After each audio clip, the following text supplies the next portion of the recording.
María José Servia, son profesora do Departamento de Bioloxía da Facultade de Ciencias. E a charla na que vou falar, bueno, todas as charlas de hoxe evidentemente van a estar interconectadas, van a ter relación, vamos a ter puntos en común, porque ao final o tema é común a todos, o sea, todos vamos a estar falando da auga doce, así que en maior ou menor medida vai haber cousas que repita, ou que diga eu e que repita Paco, Verónica ou Manolo, porque nesta charla o que pretendo é falar do bosque de Ribeira e de servizos ecosistémicos que proporciona o bosque de Ribeira. E a interrogante tamén na Coruña, isto ven de que na Coruña temos clara a relación co mar, pero nunha zona urbana como é Coruña non temos ningún río grande, ningunha avenida grande pola que pase un río, perdeuse un pouco esa conexión, vale? Entonces, o que teño interese é en facer ver como estes servizos ecosistémicos que proporciona o bosque de Ribeira son interesantes tamén para os habitantes de Coruña. Para empezar, todos temos claro, quero dicir, non fai falta dar unha definición agora mesmo do que é un bosque de Ribeira, todos temos claro que estamos falando da vexetación que discurre máis ou menos de forma paralela ou asociada a un curso de auga. Que pasa? Que esta definición máis ou menos sinxela e esta idea que temos todos na cabeza, resulta que cando empezas a ler, pois bueno, encontras definicións tan interesantes como esta de aquí, que é unha definición dun autor que fala de que son zonas de transición híbrida resultado da co-construcción entre os humanos e a natureza. Por que esa transición híbrida? Porque, ao final, é certo que son zonas de transición entre o medio acuático e a zona terrestre e sí que é certo que hai unha parte que depende da natureza, pero despois hai unha parte que está conformada pola xestión que fagamos os humanos. E esta foto é unha boa imaxe desto, quero dicir, tardei un pouco en buscar esta foto, que tampouco é nada espectacular, pero sí que é certo que o que vemos son unha ringleira de árbores, aí pois hai un regato, son árbores, son ameneiros, salgueiros que están asociados, o sea, que forman parte da vegetación de Ribeira, pero que vemos en primeiro plano unha leira de millo, vale? É dicir, aí hai un traballo dos humanos que está conformando, que está dando forma a esa vegetación de Ribeira. En canto aos servizos ecosistémicos, volvemos a falar dos humanos. Por qué? Porque aquí, os servizos ecosistémicos, o que falamos son de servizos dos ecosistemas que son unha contribución ao benestar humano. O sea, volve a ser un punto de vista moi antropocéntrico. O cal, pois, nun sitio onde, ao mellor, estamos conservacionistas, biólogos, etc., a xente preocupada pola natureza, pode ser visto como algo pois máis de sociólogos, de xente de económicas, etc. E, sin embargo, é moi importante falar dos servicios porque nos permite, primeiro, chegar a público que non ten por que entender, porque non ten a formación ou non ten a bagaxe, para entender por que son importantes uns salgueiros ou unha rá ou un mosquito. Iso por unha parte, é dicir, cando ti lle explicas que a rá pois é importante porque o mellor esa rá, me lo estou inventando, o sea, estos evidentemente estou inventando, pero esa rá ten unha sustancia que pode curar certas enfermedades, calquera persoa pode entender que esa rá ten un valor. Se ti falas de conservar a rá por conservar a rá, aínda que iso é necesario tamén, pode haber público que sea un pouco máis reacio. O sea, que estes dos servicios ecosistémicos realmente ten moito valor e, ademais, permítenos tomar decisións en canto a xestións. Ao final, estamos falando duns sistemas onde os humanos temos un importante papel como xestores, porque todos os medios acuáticos teñen moita influencia humana porque dependemos da auga, co cal o feito de falar de servizos ecosistémicos pode permitir axustar ou tomar decisións máis adecuadas cando xestionamos esos medios. Evidentemente, de que falamos cando falamos de servizos ecosistémicos? Bueno, pois aquí esta diapositiva é un pouco máis complexa porque do que falamos son de moitos servicios que podemos utilizar os humanos. En xeral, nos medios académicos, estes servicios agrúpanse en tres tipos, que son os de provisión, regulación e culturais, porque se poden establecer diferencias entre eles. Os de provisión serían servicios que proveen os medios os humanos directamente. Do que estamos falando é casi de que podemos sacar nós, físico, casi, desos medios.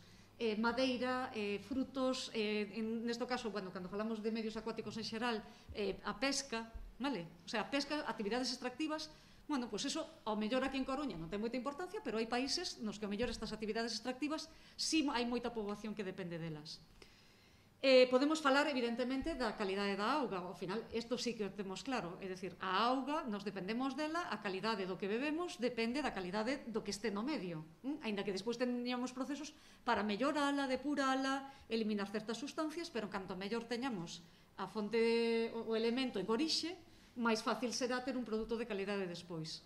Entón, estos serían exemplos de servicios de provisión. Os de regulación son máis difíciles de ver. Porque os de regulación non estamos falando de servicios directos onde nos vayamos a explotar, pero claro, teñen un papel regulando, traballando dentro do ecosistema que van determinar, pois, por exemplo, van condicionar os outros servicios de provisión. Por exemplo, a regulación da temperatura da auga, o feito de que actúe esta vegetación de ribeira como filtro de contaminantes, proporcionar refuxio para a fauna. É dicir, antes, por exemplo, nos falábamos de extraer peixes da pesca.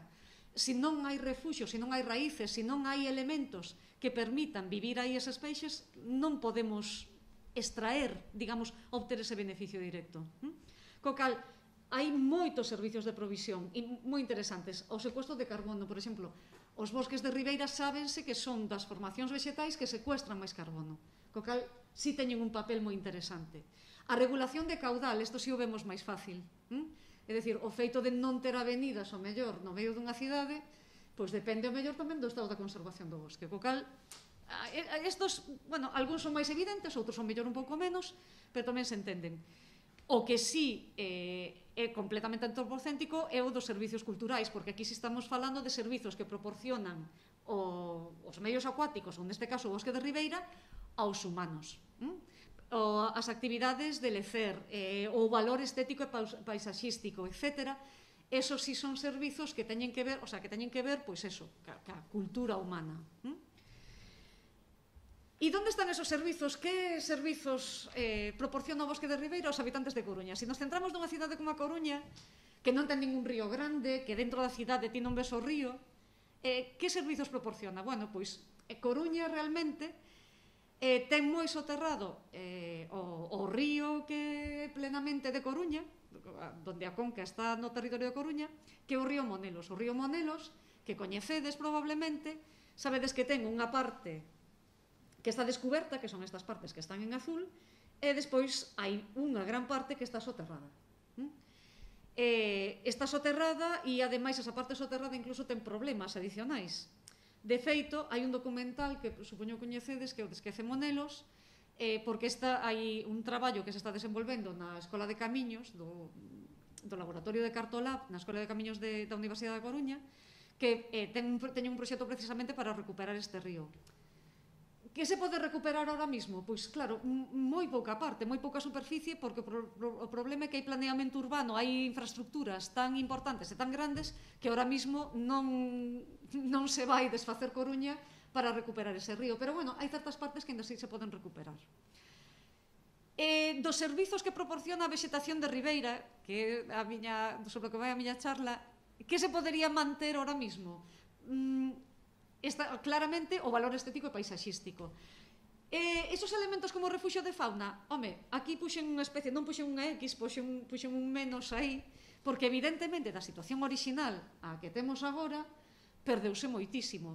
Aínda así, os censos que hai de organismos, de distintos grupos de organismos en Coruña, moitas veces están asociados, esos organismos están asociados a medios acuáticos, co cal non se perdeu de todo, vale? Ese servicio de proporcionar refuxio á fauna, desde logo ainda ten un papel reducido, pero bueno, tamén é certo que estamos nun entorno moi urbanizado. Evidentemente, o que si se perderon respecto a imaxes que ves e a información que lees dos anos 60, 50, antes de que se urbanizara plenamente, se soterrara casi por completo o río, pois perderonse actividades ou servizos como o da pesca, por exemplo, bueno, pois hai rexistros de pesca de anguilas, de certos peixes evidentemente moi antigos. Non hai rexistros como tales formales, pero sí hai constancia de que se facían ese tipo de actividades. O da regulación de caudal e, a reducción das avenidas, bueno, pois ahora mismo a vegetación de ribeira nos tramos que quedan non tería moito sentido porque non van a ser, non é unha conca tan grande como para que produza unha avenida no medio da cidade e entonces, bueno, ese servizo realmente ahora mismo, que a parte que queda, pois non sería un servizo tan a valorar.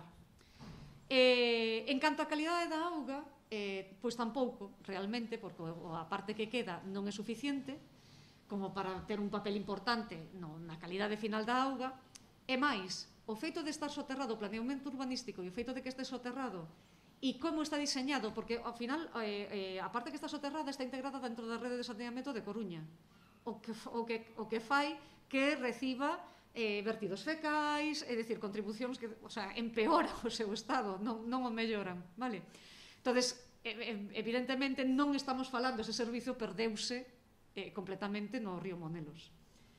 E entonces, que servizos lle quedan a Coruña que teñan que ver co bosque de Ribeira?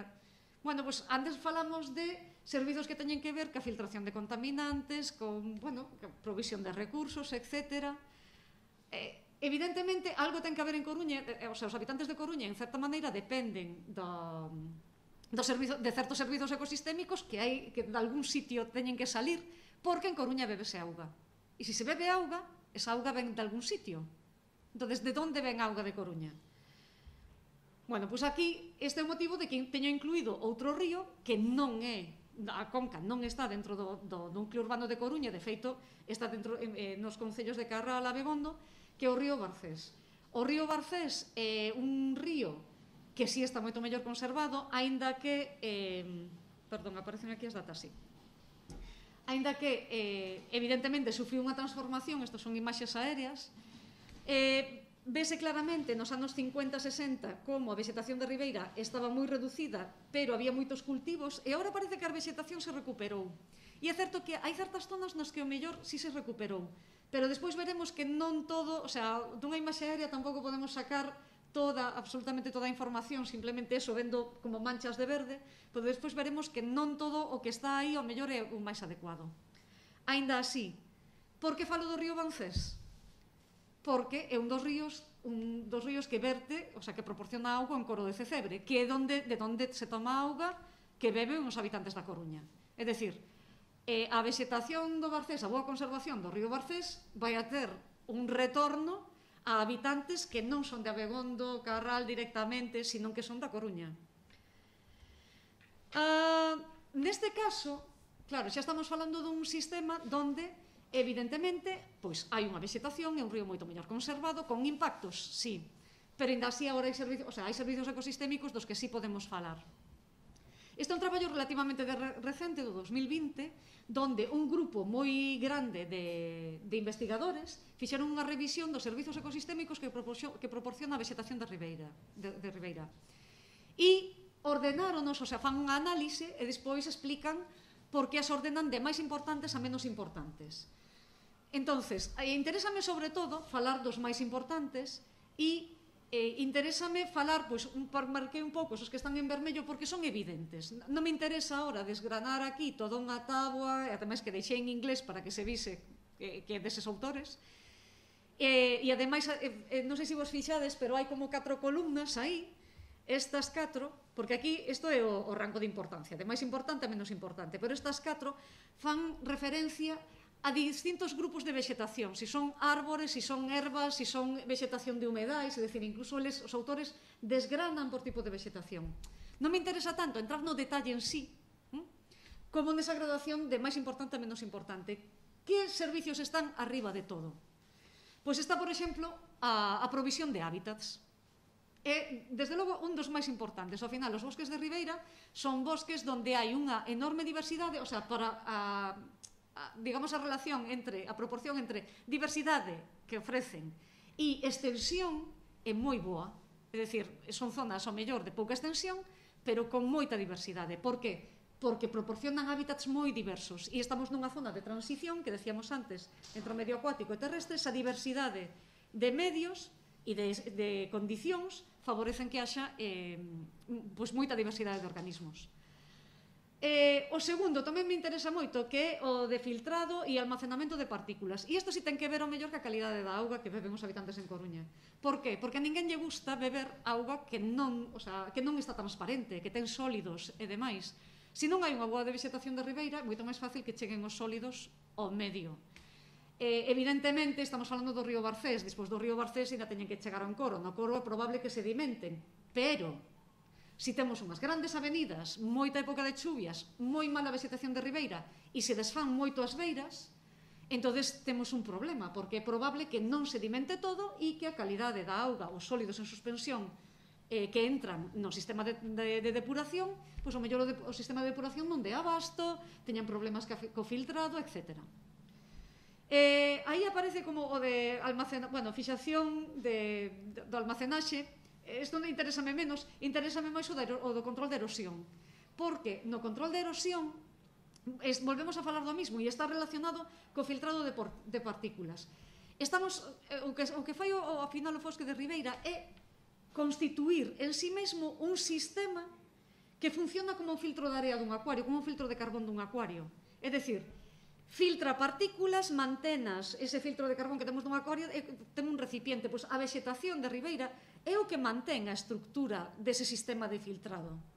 Ao final é o que fai que haxa grava, haxa area, haxa uns elementos que permiten que non todo o que entra desde as beiras chegue directamente ao río, é dicir, que se filtre, que quede retido e a calidade da auga sempre vai ser moito mellor. Co cal é iso, estes servizos sí que é moi fácil velos, vale? Porque ao final o que bebemos depende de que isto funcione ben. E por que lle estou dando importancia a isto? Porque este ano estamos desenvolvemos xa, fixemos a primeira fase e que vai continuar o ano que ven, un proxecto que está financiado pola Cátedra Hijos de Ribera, Universidade da Coruña, e coa colaboración da Reserva da Biosfera, Mariñas Coruñesas e Terras do Mandeo. O proxecto está centrado precisamente nesto, no Bosque de Ribeira do río Barcés. Por que?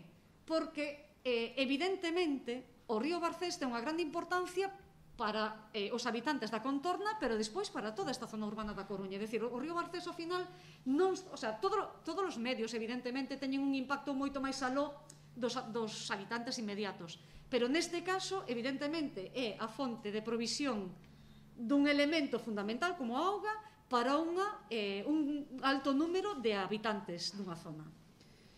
Que pasaba co río Barcés? Que hai moitos estudios feitos e demais, pero digamos que faltaba esa información de base que moitas veces é difícil darlle importancia. É dicir, os que estamos aquí o mellor temos claro, porque se estamos aquí é porque temos interese nesto, e os que estamos aquí temos claro que conservar unha raíz importante, que haxa uns insectos ten sentido no río, que esos insectos son alimento para outros organismos, que talar todos os árboles non ten sentido.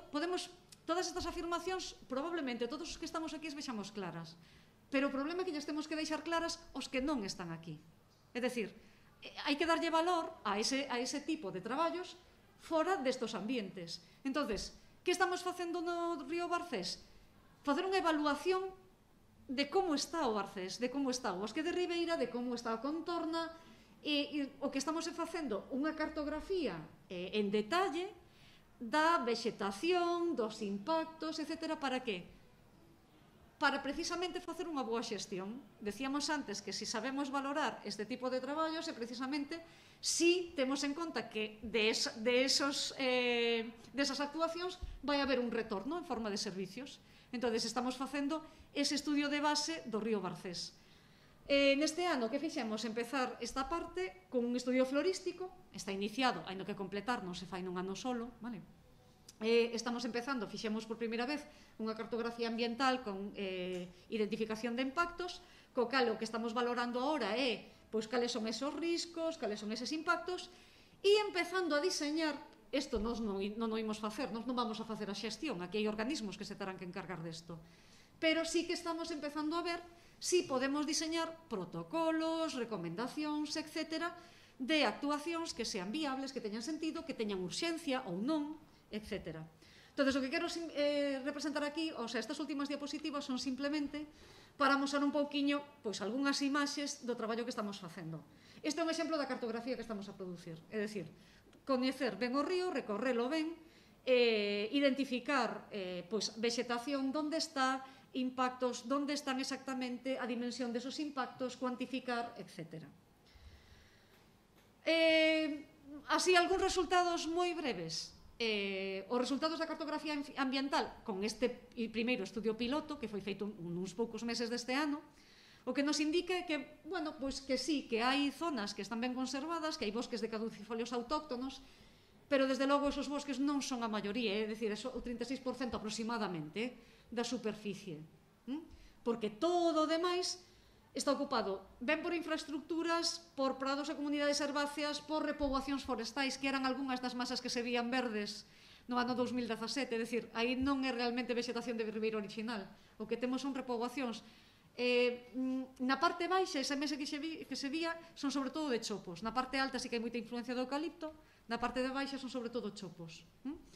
E despois, bueno, hai algún elemento que está tamén aí sin definir, por definir, porque, bueno, cando estableces clasificación sempre hai elementos que che quedan un pouco fora. Ainda estamos coñecendo o río e ainda hai partes que non nos atrevemos a meter en algunha categoría.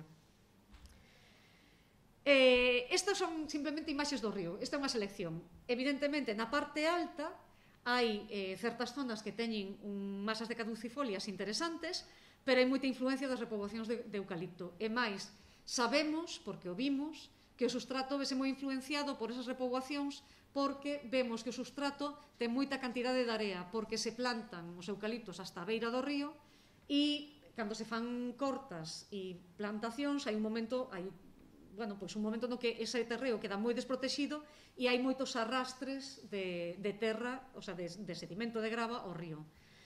Hai, como decíamos, repoboacións, hai gandería, non é demasiada, non é unha zona con unha gandería moi intensiva, pero si hai impactos das actividades gandeiras. E despois foi moi interesante ver pois sistemas, estamos entendendo tamén como funcionan ben os sistemas de cultivo, os sistemas de rotación que se utilizan, cales son que se está cultivando, para quen, como se comercializa, se é algo simplemente de subsistencia, etc. Por que? Porque evidentemente o que vimos é que si a mellor hai elementos que podan ter un valor de conservación. Por exemplo, hai prados de sega que teñen o mellor poboacións de orquídeas moi interesantes e demais. E claro, necesitamos saber si esos prados que nos están xestionando, para que, como, porque nin podes prohibir que o propietario faga ou deixe de facer certas labores se ti non entendes antes por que as fai, para que as fai, etc. É dicir, aquí hai unha parte social tamén moi importante. Entón, nós o que estamos é identificando os elementos para despois poder recomendar, oye, pois isto sería interesante que se mantivera así ou non, ou que sea. E por último, por finalizar, algúns dos problemas que detectamos, problemas de estructura no bosque. É dicir, aínda que hai bosque de ribeira, por exemplo, na estructura vertical vemos que hai moitas zonas onde os árbores non son árbores grandes, son árbores relativamente xóvenes, pouco desenvolvidos, sin estratos definidos, etc. No que atañe a parte horizontal, bueno, hai moitas zonas onde é simplemente a ringleira de árboles pegado ao río e non hai máis bosque que ese. Entón, a densidade linear tamén é limitada, hai zonas onde falta, etc. De feito, estos son tamén imaxes onde se ve que hai problemas de estructura, é dicir, hai zonas onde non hai árbores directamente pegados á ribeira, o que hai é simplemente vegetación herbácea. Isto, ademais, foi feito en época de chuvias, pódese ver claramente, pois os collen estas fotos, que hai moito sedimento na auga, que está moi turbia a auga. E, evidentemente, despois temos problemas de alteracións nas marxes, por exemplo, o que mencionaba dos puntos de uso gandeiro, a acumulación de sólidos moitas veces asociadas a esos usos gandeiros ou a outro tipo de usos que se fai nesa zona. E aquí, por exemplo, vese perfectamente, este é un abrevadero, non é unha actuación, non é nada grave, pero o que sí se pode ver, quero dicir, non é algo que de repente chama a atención como para salir no periódico, pero o que se ve é que hai gado que accede xusto nesa zona, ese pisoteo o que favorece é a eliminación da vegetación. E aí hai un punto que evidentemente vai ter arrastres importantes, vai ser unha fonte de arrastres importantes ao río. Alternativas, prohibir que vayan os animales a beber? No, pero mellor pensar en que os propietarios dese gado podan ter unhas estructuras para que os animais, en vez de beber no río, podan beber nunha estructura na finca, pois poderíase valorar. Aí haberá que ver pros e contras, a mellor a actuación que se propón é peor. Aí é onde temos que valorar, non estamos aínda nese punto. E despois algo que si é máis evidente, máis coñecido por todos. Estamos intentando localizar onde hai vegetación que non é nativa, problemas con especies invasoras, hai especies que son clásicas e que temos localizadas, a Transdescantia, Acacia, Crocosmia, etc. Vale? Estas son zonas tamén as estamos identificando porque de aquí poden xurdir distintas actuacións de xestión. Cales? Pois aquí hai que ser moi cuidadoso porque eliminar invasoras, é dicir, todo o que se faga de manexo no río vai ter un impacto, entonces teremos que asegurarnos de que o estamos facendo ben. Por eso a cartografía final que estamos producindo é algo como isto, é dicir, donde está a Transdescantia? Pois agora temos localizados X puntos onde está a Transdescantia, temos que enmarcalo pois en que zona está exactamente, porque se se fai unha actuación de eliminación que se teña localizado, que se poda valorar canto vai costar, porque ao mellor dis, vamos a eliminar Transdescantia, pero se só podes eliminar 2 metros cuadrados e o que tes son kilómetros e kilómetros de Transdescantia, pois é unha actuación que pode quedar moi ben nas fotos, pero que realmente non vai a ter un impacto nese medio. Vale? E con isto dou finalizada a charla, espero que vos gustara e que vos interesara, porque finalmente, esta charla do que se trata de poñer un valor que, pois eso, que un botánico, unha zoóloga, nos vayamos ao río, fagamos fotos de plantas, de animales, etc. E que isto teña un sentido, é dicir, que alguén, non o que pretendemos con ese traballo, é que alguén que non é como a nós e que non ten a mesma formación, nin os mesmos intereses, nin as mesmas opinións, pois pode ver que este traballo sí que vale de algo. Vale? Moitas gracias.